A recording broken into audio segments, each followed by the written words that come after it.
கொடுத்த விதை. ஊரில் பெரிய பண்ணையார் ஒருவர் இருந்தார். அந்த ஊரில் இருந்த பெரும்பாலான நிலங்கள் அவருக்குத்தான் சொந்தம். அவரிடம் முனியன் என்ற உழவன் வேலை பார்த்து வந்தான். அவனுக்கு குடிசை ஒன்றும் சிறிதளவு நிலமும் இருந்தன. பண்ணையாரிடம் வந்த அவன், ஐயா, எல்லா நிலத்திலும் உழுது விதை நட்டு விட்டார்கள்.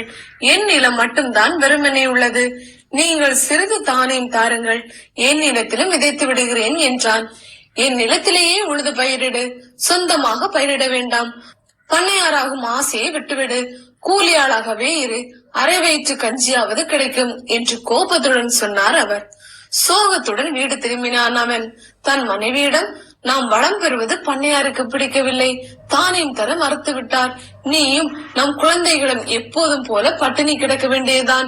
இதுதான் நம் தலைவிதி என்று வருத்தத்துடன் கூறினான். அவர்கள் குடிசையில் குருவி ஒன்று கூடு கட்டியது. இதை பார்த்த அவன் மனைவி, நம் குடிசை புயலுக்கும் அழிக்கும் எப்பொழுது விழுமோ என்று நாம் அஞ்சுகிறோம். இங்கு வந்து குருவி கூடு கட்டுகிறது பாருங்கள் என்று கணவனிடம் சொன்னான். பாவம், வாய் பேச முடியாத உயிரது. நிலைமை புரிந்தவுடன் அதுவே இங்கிருந்து போய்விடும். நாம் அதற்கு தொலை செய்ய வேண்டாம் என்றான் அவன். கூட்டில் அந்த குருவி 4 முட்டைகள் இட்டது. 4ம் குஞ்சுகளாயின. திடீரென்று அந்த குருவி கூட்டுக்குள் ஒரு பாம்பு நுழைந்தது. குருவி குஞ்சுகளை பிடித்து சாப்பிட தொடங்கியது.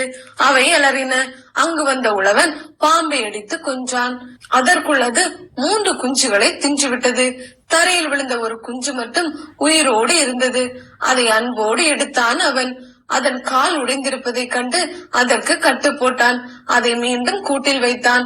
வேளா வேளைக்கு உணவு தந்தான். சில நாட்களில் அந்த குருவியின் கால்கள் சரியாயின. அங்கிருந்து அது பறந்து சென்றது. உழவனும் குடும்பத்தினரும் வறுமையில் வாடினார்கள். இப்படியே அரைவயிறு சாப்பிட்டு எவ்வளவு காலம் வாழ்வது?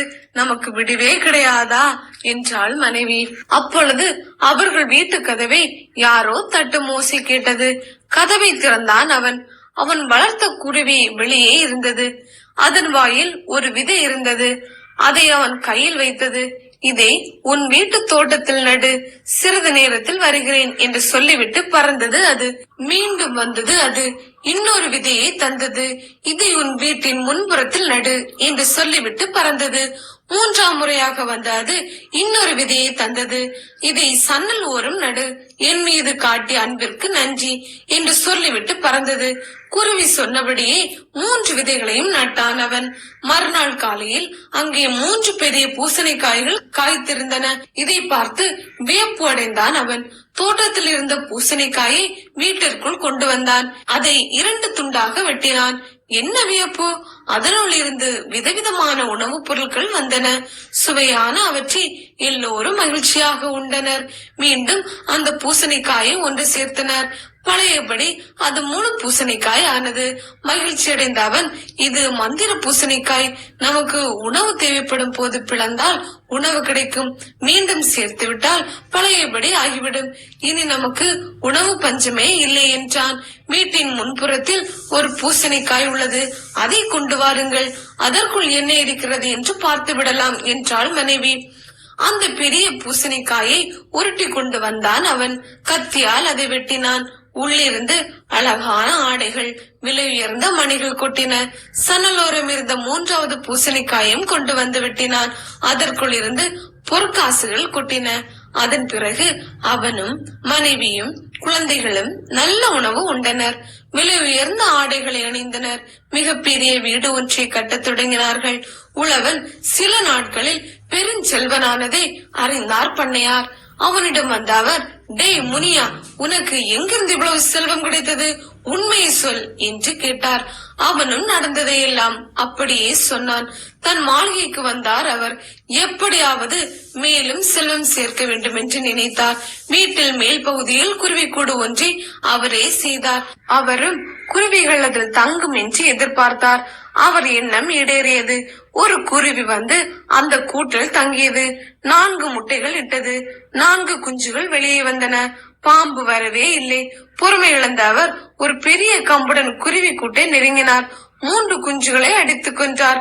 ஒன்றன் காலை உடைத்து கீழே எறிந்தார். பிறகு கால் உடைந்த குருவியிடம் அன்பு காட்டுவது போல் நடித்தார். வேலை தவறாமல் உணவு அளித்தார். கால் சரியான அந்த குருவி கூட்டை விட்டு பறந்து போனது. 3 விதைகளுடன் குருவி மீண்டும் வரும். அரசனை விட செல்வனாவேன் என்ற எண்ணத்தில் காத்திருந்தார் அவர். அவர் எதிர்பார்த்தபடியே கதவை தட்டியது குருவி. அவரிடம் 3 விதைகளை தந்தது. ஒன்றை வீட்டின் பின்புறம் நடு, 2வது வீட்டின் முன்புறம் நடு, 3வது கிணற்றோரம் நடு என்று சொல்லிவிட்டு பறந்து சென்றது. எண்ணம் நிறைவேறியது என்று மகிழ்ந்தார் அவர். 3 தானியங்களையும் நட்டார். மறுநாளே 3 பெரிய பூசணிக்காய்கள் காய்த்திருந்தன. தோட்டத்தில் இருந்த பூசணிக்காயை வீட்டுக்குள் கொண்டு வந்தார். அதை வெட்டினார். அதற்குள் இருந்து எண்ணற்ற பூச்சிகள் வெளிவந்தன. அவர் வயலில் விளைந்திருந்த பயிர்களை எல்லாம் ஒரு நொடிக்குள் தின்றுவிட்டு மறைந்தன. வாயிலும் வயிற்றிலும் அடித்துக் கொண்டார் அவர்.